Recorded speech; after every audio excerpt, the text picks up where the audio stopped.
Ever wondered what really makes white sugar different from brown sugar?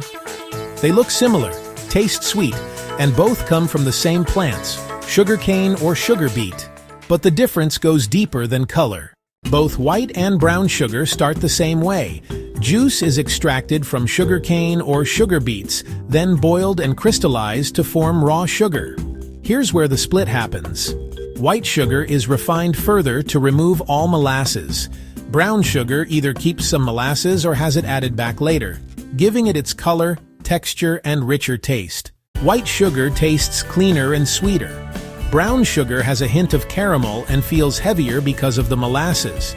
That's why brown sugar is used in cookies, sauces, and marinades. It adds depth. White sugar works best in drinks and desserts where you want a pure, sweet flavor. Nutritionally, both are almost the same.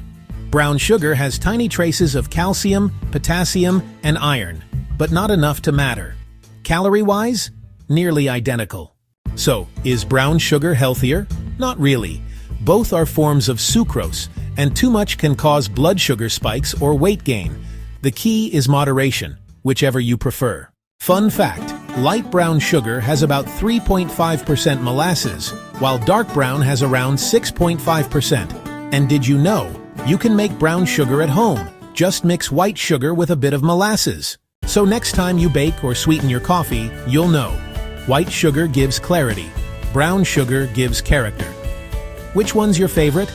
Tell us in the comments. Don't forget to like, share, and subscribe for more everyday food facts.